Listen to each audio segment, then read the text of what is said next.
ঢাকা এয়ারপোর্টে এক প্রবাসী যাত্রীর কাছ থেকে সোনার রিং তৈরির মেশিনের মধ্যে বিশেষভাবে লুকানো অবস্থায় প্রায় 2 কোটি টাকার স্বর্ণ জব্দ করেছে কাস্টমস।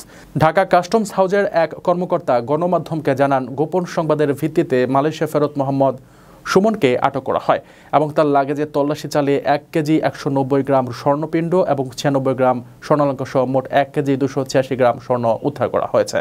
ওই কর্মকর্তা জানান, সুমন বাটিক এয়ারের ফ্লাইটে রোববার রাত 11:45 কুয়ালালামপুর থেকে শাহজালাল বিমানবন্দরে অবতরণ করেন। স্ক্যানিংয়ের সময় তার ব্যাগের ভেতরে সোনার রিং তৈরি মেশিনের মধ্যে বিশেষভাবে লুকানো অবস্থায় এই সোনা পাওয়া যায়, যার আনুমানিক বাজার মূল্য প্রায় 2 কোটি টাকা।